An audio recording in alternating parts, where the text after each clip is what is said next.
بسم الله الرحمن الرحيم. ومن حكم هذا الباب أن العمل بالحقيقة متى أمكن سقط المجاز لأن المستعار لا يزاحم الأصل فإن كان بس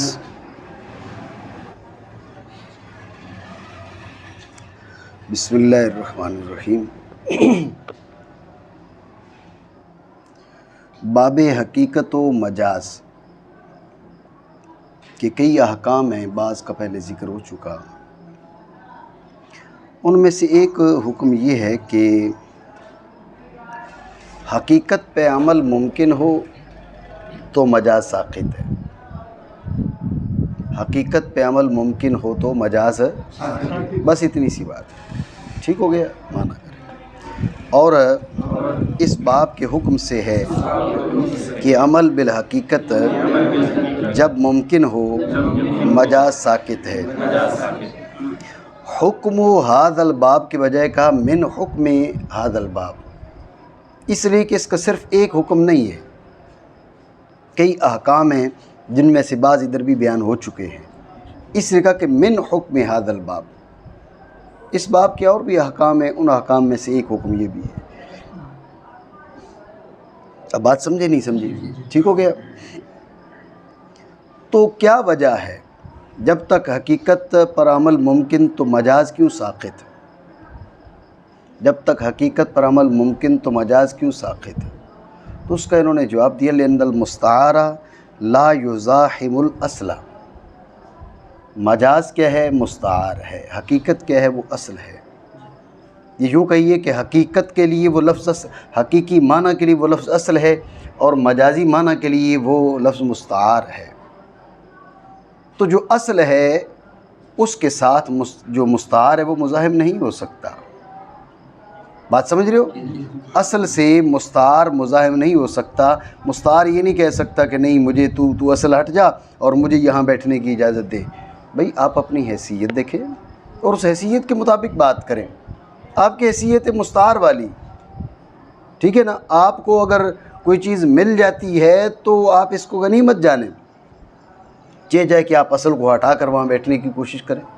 بات سمجھے نا. مستعار مزاحم ہوتا ہی نہیں ہے اصل کے. بات ہے ذہن میں، دوبارہ سمجھیں توجہ سے. سوال یہ ہے کہ کیا وجہ ہے کہ حقیقت پر عمل ممکن ہو تو مجاز کیوں ساقط ہے؟ دونوں معنی ہیں، حقیقت بھی ایک معنی ہے، مجاز بھی ایک معنی ہے.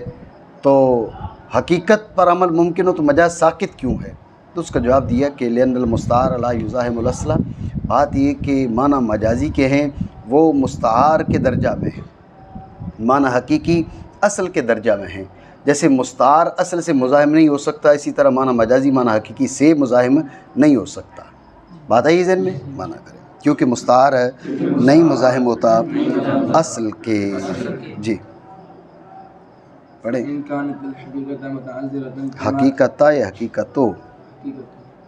جی. متعذرة كما إذا حلف لا يأكل من هذه النخلة أو محجورة كما إذا حلف لا يضع قدمه في دار فلان سير إلى المجاز. بس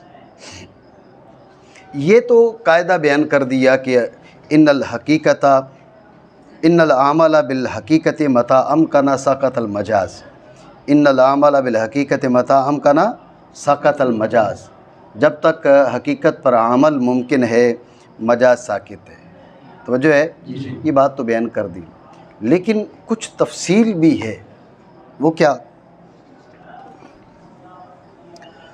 حقیقت کی کئی قسمیں ہیں، متعذرہ، مہجورہ اور مستعملہ. مستعملہ میں پھر آگے تفصیل ہے، جس کا مجاز زیادہ معروف ہو یا مجاز کم معروف ہو وغیرہ وغیرہ، وہ بات حقیقت مستعملہ میں آ کے ہم کریں گے. بات ہے یہ ذہن میں. تو ضابطہ اجمالی طور پہ بتا دیا ان العمل بالحقیقت متى امکن سقط المجاز. ان العمل بالحقیقت متى امکن سقط المجاز، یہ ضابطہ بتا دیا، لیکن یہ اجمال ہے، کچھ تفصیل بھی ہے اس میں، وہ تفصیل اب بیان کرنے جا رہے ہیں. بات سمجھو نہیں سمجھو؟ ٹھیک ہو گیا. تو لہٰذا تفصیل بتانے کے لیے پہلے حقیقت کی قسمیں بتائیں کہ حقیقت کی کتنی قسمیں ہیں۔ حقیقت کی 3 قسمیں ہیں، حقیقت متعذرہ، حقیقت مہجورہ، حقیقت مستعملہ۔ حقیقت متعذرہ، حقیقت مہجورہ، حقیقت مستعملہ۔ سمجھ رہے بات کو؟ حقیقت متعذرہ کیا ہے؟ حقیقت متعذرہ وہ معنی حقیقی کہ ان پر عمل کرنا ممکن نہ ہو۔ ممکن نہ ہو کا مطلب یہ ہے کہ بلا تکلف شدید ممکن نہ ہو۔ تکلف شدید سے اس پہ عمل ہو سکتا ہو لیکن بلا تکلف شدید ممکن نہ ہو، یہ حقیقت متعذرہ۔ حقیقت مہجورہ کیا ہے؟ حقیقت مہجورہ یہ ہے کہ جس پر عمل بلا تکلف شدید ممکن ہوں لیکن اہل عرف نے اس پہ عمل کو چھوڑ دیا ہو۔ اہل عرف نے اس پہ عمل کو چھوڑ دیا ہو۔ حقیقت مستعملہ، حقیقت مستعملہ وہ معنی حقیقی ہیں کہ اہل عرف جس پہ عمل کرتے ہوں۔ مزید اس میں تفصیل ہے، وہ وہاں چل کے بیان کرتے ہیں۔ میری بات آپ سمجھے نہیں سمجھے؟ ایک بار پھر سمجھے۔ یہ جو بیان کیا ان الاعمال بالحقیقت متى امکن سکت المجاز، یہ اجمالی حکم ہے۔ آپ سمجھ رہے ہو میری بات کو؟ یہ کیا ہے؟ اجمالی حکم ہے۔ اس میں کچھ تفصیل بھی ہے کیونکہ جب مجاز متعارف ہو، حقیقت مستعملہ تو ہو لیکن مجاز متعارف ہو، اس میں اختلاف امام صاحب کا، صاحبین رحمہم اللہ تعالیٰ کا، یہ رحمہم اللہ سب کے لیے کہا ہے، ٹھیک ہے نا، خالی صاحبین کے لیے نہیں کہا۔ اعتراض کرنے والے بھی ہوتے ہیں، دیکھیں جی 2 بندوں کا نام لے کے رحمہم اللہ تعالیٰ کہہ دیا تو پہلے امام صاحب کا نام لیا نا، سمجھ رہے ہو نا؟ ہاں، ایسے جو اعلیٰ بھی اس دنیا میں موجود ہے نا، ایک ہوتا ہے جہل بسیط، ایک ہوتا ہے جہل مرکب، ٹھیک ہے نا۔ جہل بسیط کا جو موصوف ہوتا ہے اس کو پتہ نہیں ہوتا، اور جہل مرکب کا جو موصوف ہوتا ہے اس کو پتہ بھی نہیں ہوتا اور اس کے بعد وہ سمجھتے مجھے پتہ ہے، ٹھیک ہے نا۔ رات مجھے کال کی ایک بندے نے، اس نے کہا بھائی یہ جو فنائے مسجد ہے اس کے اندر جو ہے نا وہ ہو گیا، کیا حکم ہے اگر کوئی وہ صندل بچھا کے وہاں سوتا ہے تو؟ میں نے کہا فنائے مسجد کون سی ہے پہلے یہ بتا تو۔ آپ مسئلہ پوچھ رہے ہیں تو آپ اس حساب سے پوچھیں نا تاکہ پتہ چلے مسئلہ پوچھنا بتانے کی کیوں۔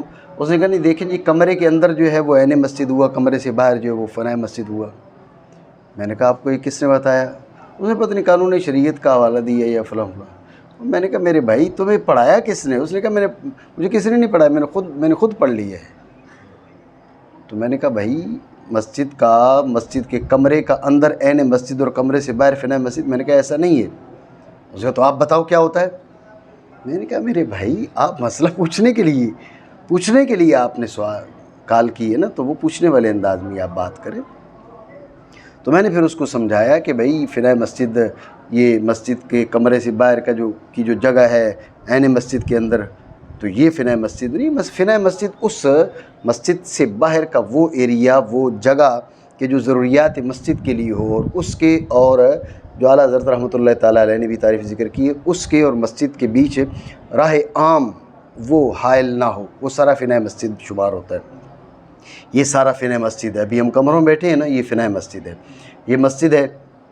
اب آپ کے سارے کمرے، یہ وضو خانہ وغیرہ وغیرہ جو مسجد کی ضرورت کے لیے یہ چیزیں بنائی جاتی ہیں، مسجد کی حاجت کے لیے ہوتا ہے، تو یہ سارے کا سارا کیا یہ فنائے مسجد شمار ہوتا ہے۔ یہ نہیں ہے کہ مسجد کا کمرہ یعنی مسجد اور مسجد کے کمرے سے باہر وہ فنائے مسجد ہے، ایسا نہیں ہوتا، بات ادھر چلے گی۔ تو کہنے کا مقصد یہ ہے کہ اس وقت ایسے ہمارے اہل علم بھی موجود ہیں کہ جن کو خود کچھ نہیں آتا اور وہ سمجھتے ہیں کہ دوسرے کو کچھ نہیں آتا۔ خاص کر یہ جو دجالیوں کو ٹولہ ہے نا، انہوں نے یہ جو دجالی کے قد کی وجہ سے انہوں نے کہا ہے کہ بہت بڑا عالم ہے، قد کے حساب سے، ٹھیک ہے نا۔ تو کہاں چلے گئے؟ ہاں رحمہم اللہ تعالیٰ، ہاں تو وہ میں نے جان کے رحمہم اللہ تعالیٰ بولا، لیکن وضاحت اس لیے کی بھئی ہو سکتا ہے کہ کل تمہارے ذہن میں ہی کوئی آ جائے بھئی اس نے صاحبین کہہ کہ رحمہم اللہ تعالیٰ کا، یہ تو غلطی ہے۔ تو صاحبین سے پہلے امام ابو حنیفہ علیہ رحمہ کا ذکر تھا، اس لیے رحمہم اللہ تعالیٰ کا۔ تو بہرحال وہ پھر جب اس پہ چلیں گے مجاز متعارف پہ، اس میں اختلاف ہے، وہ گفتگو وہاں پر ہوگی، ٹھیک ہے۔ تو فی الحال یہاں پر یہ بتاتے ہیں کہ حقیقت کی کتنی ہو گئی ہیں، تین قسمیں: حقیقت متعذرہ، مستعملہ، مہجورہ اور مستعملہ۔ متعذرہ، مہجورہ اور مستعملہ۔ حقیقت متعذرہ کو آسان لفظوں میں یوں سمجھیں، وہ معنی حقیقی کہ جن پر عمل ممکن نہ ہو۔ ٹھیک ہے؟ ممکن سے یہ مراد نہیں ہے کہ جو فلاسفہ کی اصطلاح ہے، حکماء کی اصطلاح ہے یا متکلمین کی اصطلاح ہے کہ تحت قدرت نہ ہو، ممتنع بالذات ہو یا ممتنع وہ معنی نہیں ممکن نہ ہو ہونے کے۔ ممکن نہ ہو کا مطلب بلا تکلف شدید عمل متعذر ہو، یہ نام سے ہی ظاہر ہے۔ حقیقت متعذرہ اس میں تعذر ہو، تکلف شدید کے بغیر اس پہ عمل نہ ہو سکتا۔ آپ سمجھ رہے ہو بات کو؟ اچھا، اور دوسرا کیا ہے؟ دوسرا حقیقت مہجورہ۔ حقیقت مہجورہ وہ معنی حقیقی ہیں کہ ان پر عمل بلا تکلف شدید بھی ہو سکتا ہو، بلا تکلف شدید ہو سکتا ہو، لیکن اہل عرف نے اس پہ عمل کو چھوڑ دیا ہو۔ سمجھے؟ یہ حقیقت مہجورہ ہے۔ حقیقت مستعملہ کیا ہے؟ حقیقت مستعملہ یہ ہے کہ جس پر عمل نہ تو متعذر ہو اور نہ ہی مہجور ہو، اس پہ عمل اہل عرف کرتے ہوں۔ پھر اس میں آگے دو قسمیں بن جائیں گی جو تفصیل آگے آ رہی ہے۔ بات سمجھے نہیں سمجھے؟ ٹھیک ہو گیا؟ مانا کریں۔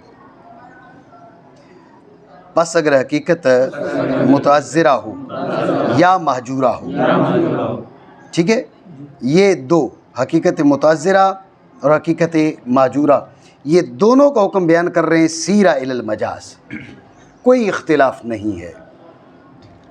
مستعملہ میں تفصیل ہے، وہاں چل کے ہم بیان کریں گے۔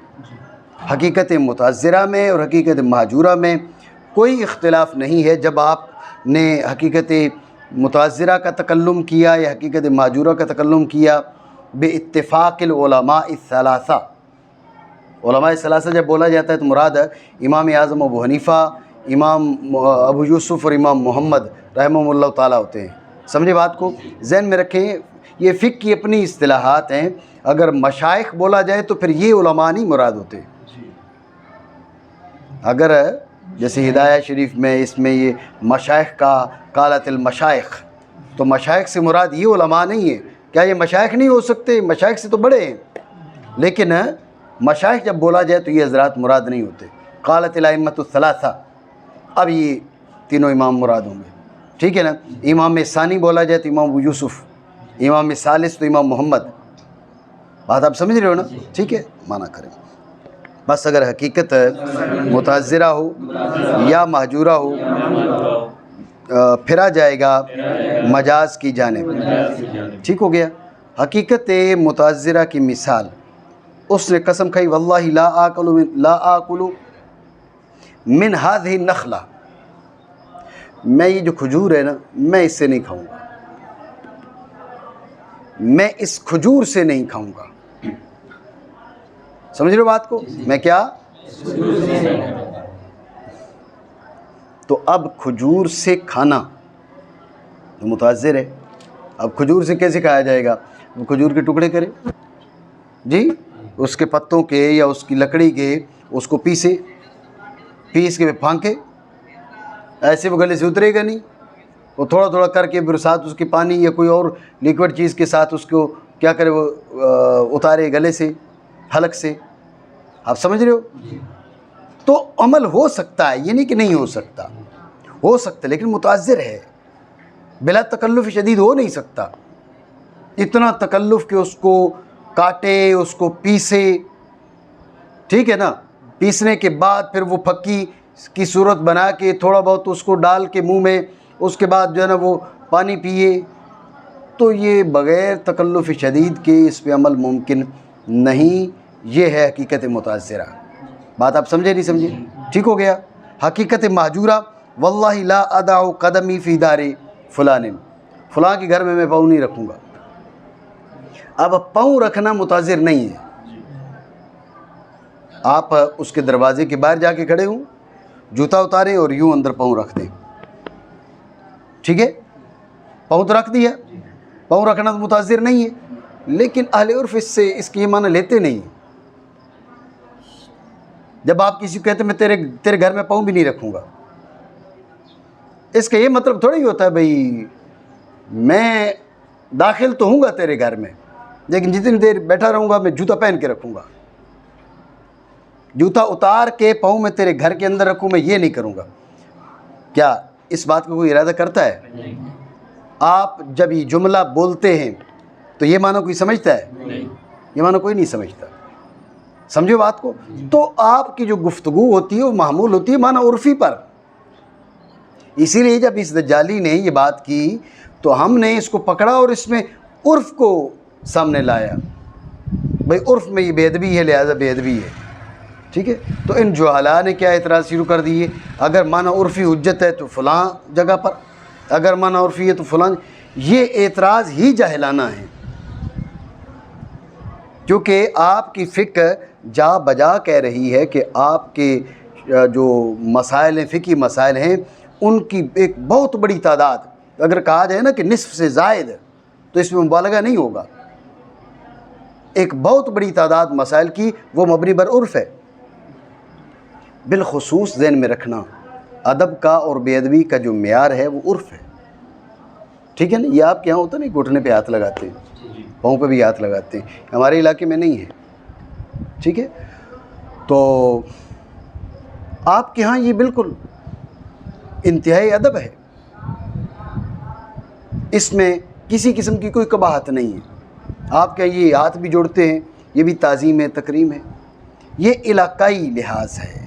علاقے میں جس چیز کو ادب سمجھا جاتا ہے وہ ادب ہی کہلائے گا، جس کو بے ادبی سمجھا جاتا ہے وہ بے ادبی ہی کہلائے گی، ٹھیک ہے نا۔ اب آپ دیکھیے نا، آپ درود پاک پڑھتے ہیں، الصلاۃ والسلام علیک یا سیدی یا رسول اللہ، الصلاۃ والسلام علیک، اس کے اردو میں معنی کریں تو کیا معنی بنتے ہیں؟ تیرے اوپر صلاۃ و سلام ہو، یہی ہے نا۔ کاف واحد کے لیے ہے نا، اور کوئی ادب کے لیے بھی استعمال نہیں ہوتا، جی یہ بولا جاتا ہے ادب کے لیے، واحد کے لیے بھی جو واحد کے صیغہ بولتے ہو، ابھی آپ ابا کو بولیں ابا تو کہاں تھا، یہ ادب شمار ہوگا؟ نہیں شمار ہوگا، نہیں ہوتا۔ یہ آپ کا عرف ہے، اردو والوں کا عرف ہے، لیکن یہی بات اہل عرب کے یہاں یہ بے ادبی نہیں ہے۔ اب وہ کہیں گے کیف انت، تو اب ہم میں سے کسی کو پوچھو نا، اپنے ابا سے پوچھو تو کیسا ہے، وہ لگائے گا چمانٹ، میں تیرے کو بتاتا ہوں تو کیسا ہے، میں ٹھیک ہوں، تیرا دماغ خراب ہو گیا ہے۔ آپ سمجھ رہے ہیں؟ تو بات سمجھیں کہ ہر ایک عرف کے احکام الگ ہوتے ہیں، بالخصوص ادب اور بے ادبی اس کا مدار ہی عرف ہے۔ عرف میں جو ادب ہے وہ ادب ہے، دوسرے عرف میں بھلے وہ گالی ہو، عرف میں جو بے ادبی ہے وہ بے ادبی ہے، دوسرے عرف میں بھلے بہت غایت تعظیم ہو، ٹھیک ہے۔ جب ہم نے یہ بات کی تو اب دجالی ٹولہ ہے تو جاہل، ٹھیک ہے نا جی، چٹے بھی جاہل اور کالے بھی جاہل، ٹھیک ہے نا، ہر قسم کے جاہل۔ تو ایسے منحوسوں کی بات شروع ہو گئی، کیا بات کر رہے تھے؟ ہاں، تو بات یہ ہے کہ جب اس نے کہا واللہ لا ادع قدمی فی دار فلان، اللہ کی قسم میں فلاں کے گھر میں پاؤں نہیں رکھوں گا، ذہن میں رکھنا، جوتا اتار کے ایسے پاؤں رکھ دیے جائے اس میں کوئی تعذر نہیں ہے، لیکن کیا ہے اہل عرف اس سے یہ مراد لیتے نہیں، حقیقت مہجورہ ہے، بات ہے ذہن میں معنی کریں۔ بس اگر حقیقت متعذرہ ہو، جیسا کہ جب قسم کھائے نہ کھائے گا اس کھجور سے، یا مہجورہ ہو جیسا کہ جب قسم کھائے نہ قدم رکھے گا فلاں کے گھر میں، پھرا جاتا ہے مجاز کی جانب۔ بات آپ سمجھے نہیں؟ یہ خارجی طور پر اعتراض کیا جاتا ہے کہ اس درخت سے کھانا یہ متعذر ہے نا، وہ تو نہ کھانے کی بات کر رہا ہے نا، وہ یہ تھوڑے کہہ رہے میں کھاؤں گا، وہ کہہ رہے نہیں کھاؤں گا، تو نہ کھانا تو متعذر نہیں، کھانا متعذر ہے، عقل متعذر ہے نا، عدم العقل تو متعذر نہیں ہے۔ اعتراض سمجھے نہیں؟ ٹھیک ہو گیا، یہ اعتراض ہے۔ تو اس کا جواب یہ دیا جاتا ہے کہ جب اس نے نفی کی نا، واللہ لا آکل، اور قسم کھائی، ذہن میں رکھنا قسم عدم پہ نہیں ہوتی، کف نفس پہ ہوتی ہے، تو جو ہے قسم جو ہے عدم پہ نہیں ہوگی بلکہ کف نفس پر، میں اس کھانے سے اپنے آپ کو روک کے رکھوں گا، نہیں کھاؤں گا، نہیں، میں اپنے آپ کو روکوں گا، کس سے؟ من اکل ہذہ النخلہ، ٹھیک ہے نا، میں اپنے آپ کو روکوں گا، کس سے روکوں گا؟ من اکل ہذہ النخلہ۔ اب عدم اکل ہذہ النخلہ نہیں، اکل ہذہ النخلہ، تو اکل ہذہ النخلہ متضر ہے، متضر نہیں ہے؟ متضر ہے نا، سمجھے بات کو؟ اس وجہ سے یہ حقیقت متضرہ ہے، بات سمجھو۔ اگر محض عدم پر ہو، قسم کیا ہو؟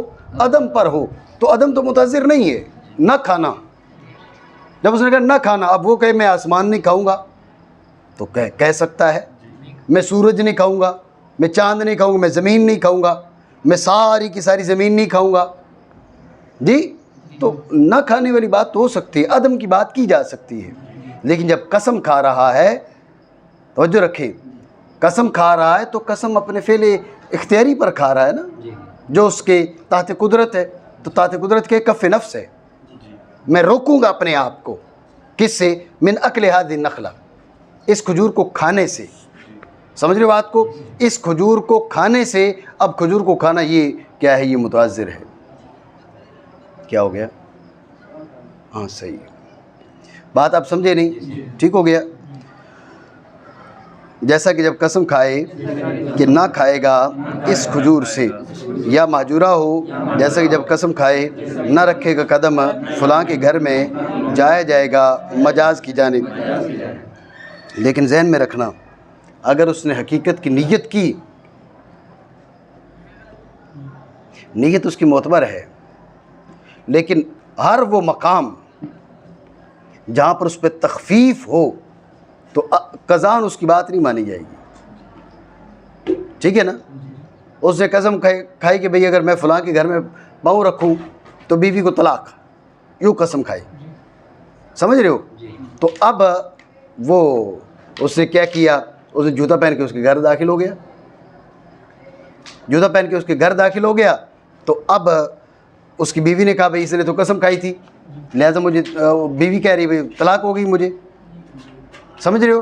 وہ مسئلہ ان کا کورٹ میں چلا گیا، قاضی نے کہا بھئی طلاق ہے، اس نے کہا نہیں میں نے تو نیت یہ کی تھی کہ بھئی میں یہ حقیقی معنی کی نیت کی تھی میں نے، جی، تو ذہن میں رکھنا ہر وہ مقام جہاں پر اس پر تخفیف ہو تو عذر و قضا اس کی بات نہیں مانی جائے گی، یہاں قاضی اس کی بات کو نہیں مانے گا، بات سمجھ رہے ہو؟ وہ نیت کرتا ہے حقیقی معنی کی، گو حقیقی معنی متعذر ہیں یا مہجور ہیں، نیت کرے حقیقی معنی کی، اس کی نیت کا اعتبار ہے، لیکن ما بینہ و بین اللہ تعالی دیانتاً، قضاً اس کی نیت کا اعتبار نہیں کریں گے ان مقامات پہ جہاں پر اس کے لیے کیا ہو؟ اس کے حق میں تخفیف ہو، جہاں اس کے حق میں تخفیف ہو۔ روکیں اس کو، جی پڑھیں آگے۔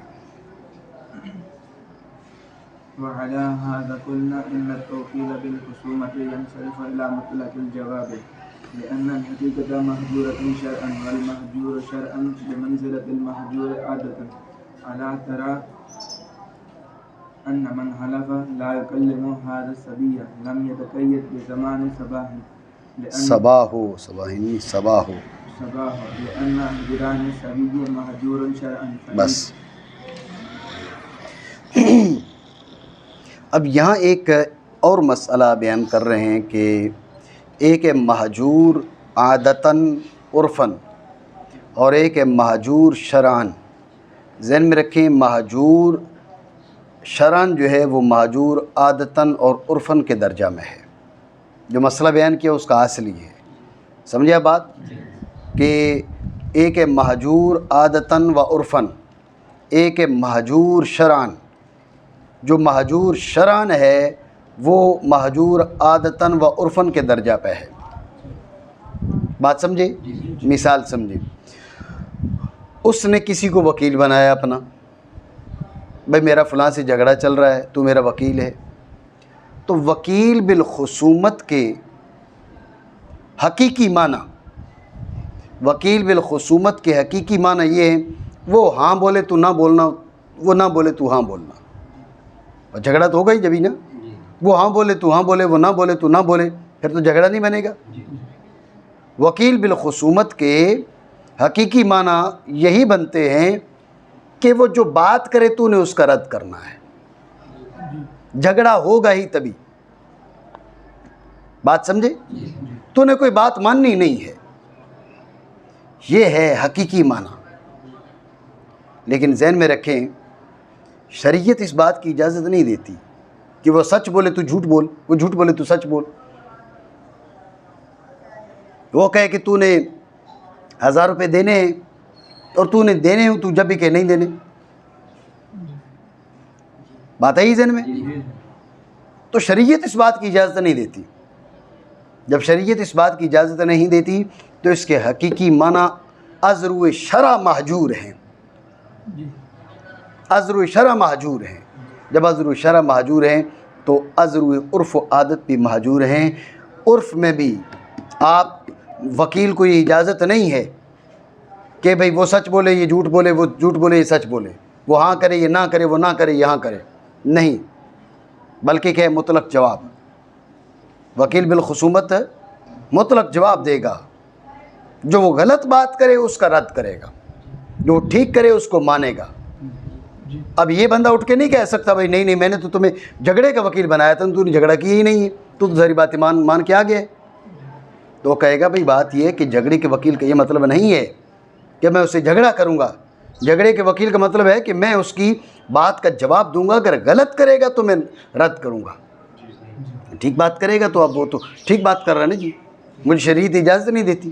میری بات آپ سمجھ رہے ہو نہیں؟ بات آ گئی ذہن میں؟ ٹھیک ہو گیا؟ دوبارہ سمجھیں توجہ سے۔ یہاں ایک ضابطہ بیان کر رہے ہیں، ضابطہ یہ بیان کر رہے ہیں کہ ایک ہے مہجور عرفاً و عادتاً اور ایک ہے مہجور شرعاً۔ مہجور عرفاً و عادتاً جو ہے اس کا تو بیان ہو گیا، مہجور شرعاً اس کا درجہ مہجور عرفاً اور عادتاً کا سا ہے۔ جو شرعاً مہجور ہے عرفاً بھلے مہجور نہ ہو، دیکھو نا یہ تو عرفاً مہجور نہیں، یہ بے شمار وکیل ہیں، یہ وکیل کیوں کیے جاتے ہیں جی؟ ابھی میں نام نہیں لوں گا، تو اب ہمارے خلاف جو وکیل کھڑا ہے وہ کوئی سچ بول رہا ہے، بس سارا اس کو پتہ ہے وہ جھوٹ بول رہا ہے، ٹھیک ہے نا؟ تو حضرت اعلیٰ جو مفتی صاحب ہیں وہ تو مفتی صاحب ہیں، ظاہر ہے اپنے اسٹیٹس کے حساب سے جھوٹ بولتے ہیں مسجد میں بیٹھ کے، وڈے ہیں تو وڈے کام، ٹھیک ہے نا جی؟ تو عام آدمی تو ایسے جھوٹ بولتا ہے، تو یہ مفتی صاحب ہیں اور وہ بھی مفتی اعظم سندھ ہے، تو پھر لہٰذا انہوں نے کہا بھائی جھوٹ ایسے نہیں بولا جاتا جیسے تم بولتے ہو، جھوٹ ایسے بولا جاتا ہے مسجد میں بیٹھ کے کیمرے سامنے لگا کے، وہ اعلانیہ طور پہ جھوٹ بولیں تو مفتی صاحب کی شان یہ جب تو بنے گا نہیں، یہ معمولی جھوٹ تو سارے بولتے رہتے ہیں، مفتی صاحب کی اس میں کون سی خصوصیت ہے؟ کیوں کامران؟ تو اب عرف و عادت میں دیکھیں تو وکیل تو اس سے اکثریت وکیلوں کی ان کا اس سے تو کوئی اجتناب نہیں، ٹھیک ہے فیس دو، وہ جو ہے نا وہ کیس لڑیں گے آپ کا، جھوٹا سچا سارے کے سارے رتب و یابس، ٹھیک ہے؟ تو عرفاً یہ معجور نہیں ہے لیکن شرعاً معجور ہے، شرعاً معجور ہے۔ اگر وکیل بالخصومت بنایا گیا اس کے حقیقی معنی یہ تھے کہ جھگڑا کرے گا، سامنے والا ہاں بولے یہ نہ بولے، وہ نہ بولے یہ ہاں بولے، جھگڑا بنے گئی جبھی، لیکن شریعت اس بات کی اجازت نہیں دیتی۔ عذر و شرع یہ حقیقی معنی معجور ہیں، جب عذر و شرع حقیقی معنی معجور ہیں تو اب کیا ہے، اب اس کے مجازی معنی مراد ہوں گے بالاتفاق، سیرہ الی المجاز، جو کہ مطلق جواب۔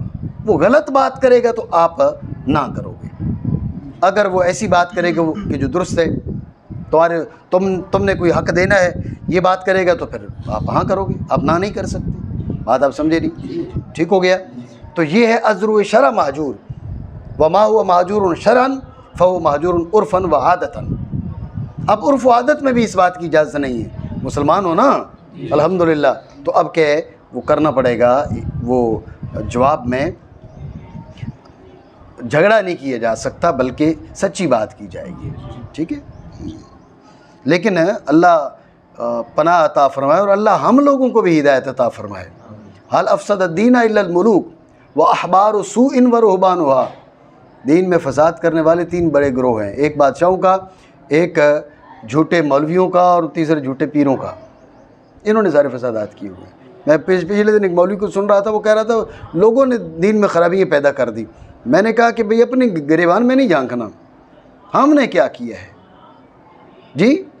اب فلسطین میں مسجد پہ حملہ ہو تو ساری امت جناب والا وہ بہت برا کام ہوا ہے، تو یہاں پر جو اس حضرت مفتی اعظم صاحب نے کیا ہے جی، یہ کوئی انسانیت ہے؟ یہ اسلام ہے؟ اس لیے اللہ ہمیں بھی ہدایت عطا فرمائے، ٹھیک ہے نا، کیونکہ ذلت العالم ذلت العالم۔ عام آدمی غلطی کرتے ہیں تو اس کی غلطی ہوتی ہے، جب ہم غلطی کرتے ہیں تو ہم کہتے ہیں قبلہ جائز ہے، صحیح جائز ہے، نیکی ہے، جائز نہ ہے، ہاں اس میں ثواب ملے گا۔ میرے پاس حافظ ایک آیا، وہ آ کے مجھے بتا رہا تھا، ادھر ہی آیا ہے، مولانا مشتاق صاحب بھی گواہ ہیں۔ اس نے کہا میں نے ان سے بات کی کہ آپ نے وہاں مسجد میں بیٹھ کے کیوں جھوٹ بولا؟ اس نے کہا وہ فلاں قسم ہے، یہ والی جائز ہوتی ہے۔ میں نے کہا ٹھیک، ہم مولانا مشتاق صاحب سے پوچھ لیں، وہ گواہ ہیں اس بات کے۔ ان نے کہا یہ والی جائز ہوتی ہے۔ میں نے کہا ہاں مفتی صاحب نے بولا ہے نا، پھر تو جائز ہوگا۔ اور اسی پر بنا کرتے ہوئے ہم نے کہا توکیل بالخصومت لوٹتی ہے مطلق جواب کی جانب۔ بھائی اس نے تو جھگڑے کا وکیل بنایا تھا، اس کا جواب دیتے، کیونکہ حقیقت عذر و شرع معجور ہے، اور جو عذر و شرع معجور ہے عادتاً مہجور کے درجہ پر ہے، اس کی تائید پیش کرتے ہیں۔ توجہ رکھیں، آپ نے کہا واللہ لا اکلم ھذا الصبیہ، اس بچے سے میں بات نہیں کروں گا، اس بچے سے میں بات نہیں کروں گا۔ آپ ذہن میں رکھیں کہ جب آپ اشارہ کریں، مشار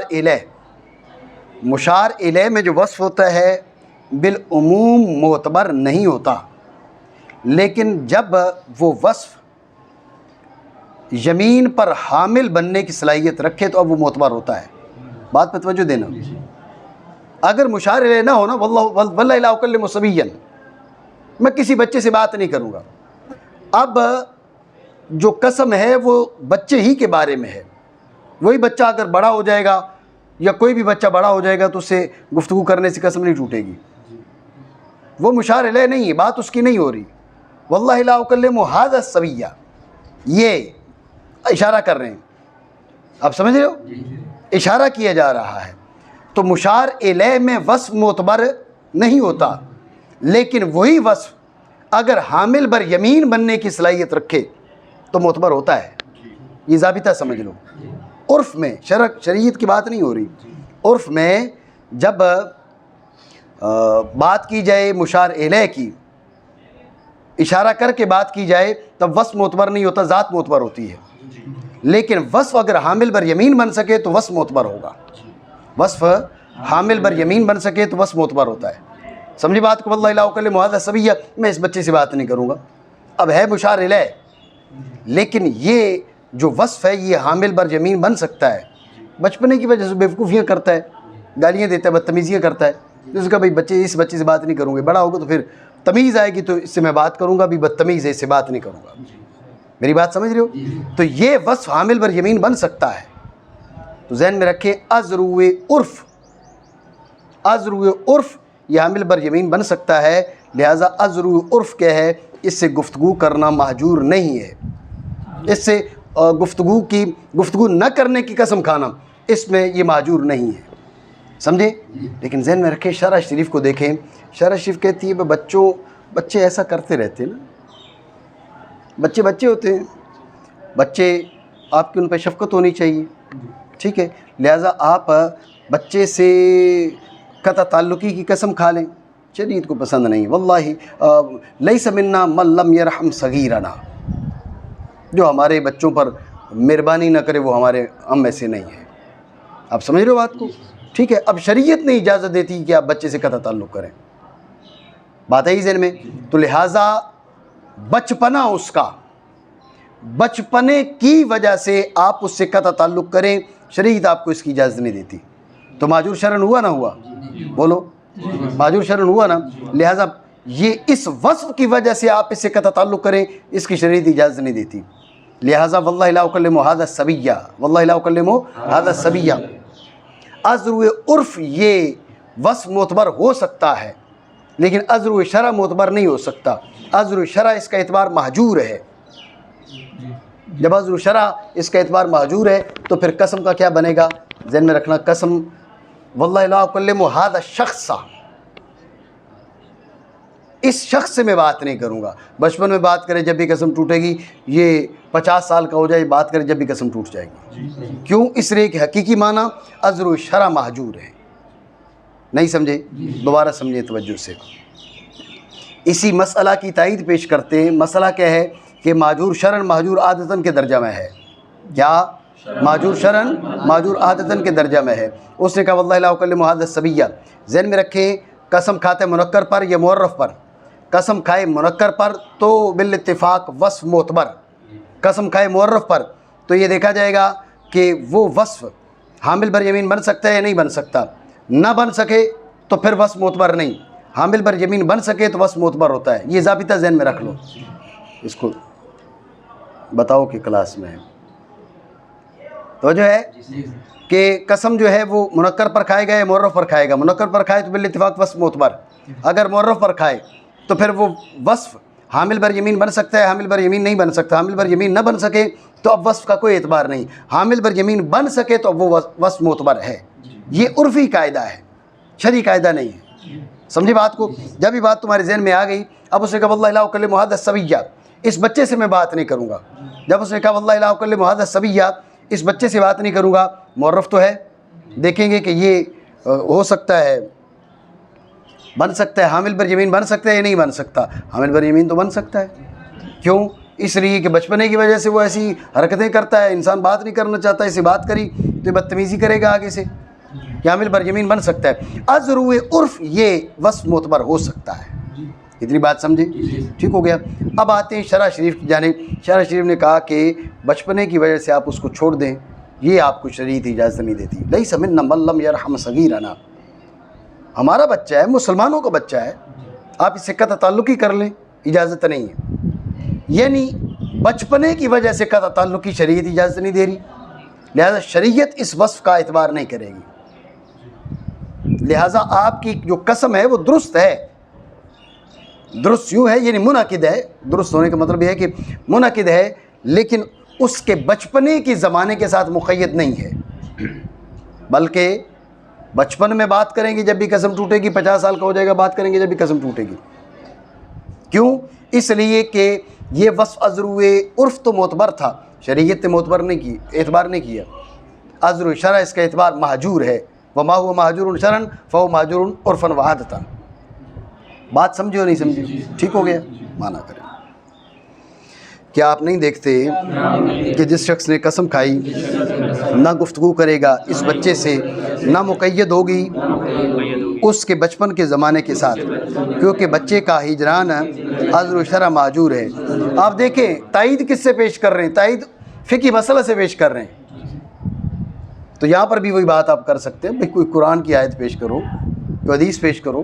تو اس کا جواب آپ کو پہلے بتایا تھا کہ احناف کے جو اصول ہیں، حنفی طرز اصول جو ہے وہ طرز بحث یہ ہے کہ وہ مشائخ کے علماء کے بیان کردہ مسائل کو سامنے رکھ کر وہاں سے اصول کا استنباط کرتے ہیں. تو اب یہ مسئلہ ہمارے ائمہ نے بیان کیا ہے، تو مسئلہ ہمارے ائمہ نے بیان کیا، اس کو سامنے رکھ کر اس مسئلہ کی تائید حاصل کر رہے ہیں. ٹھیک ہو گیا؟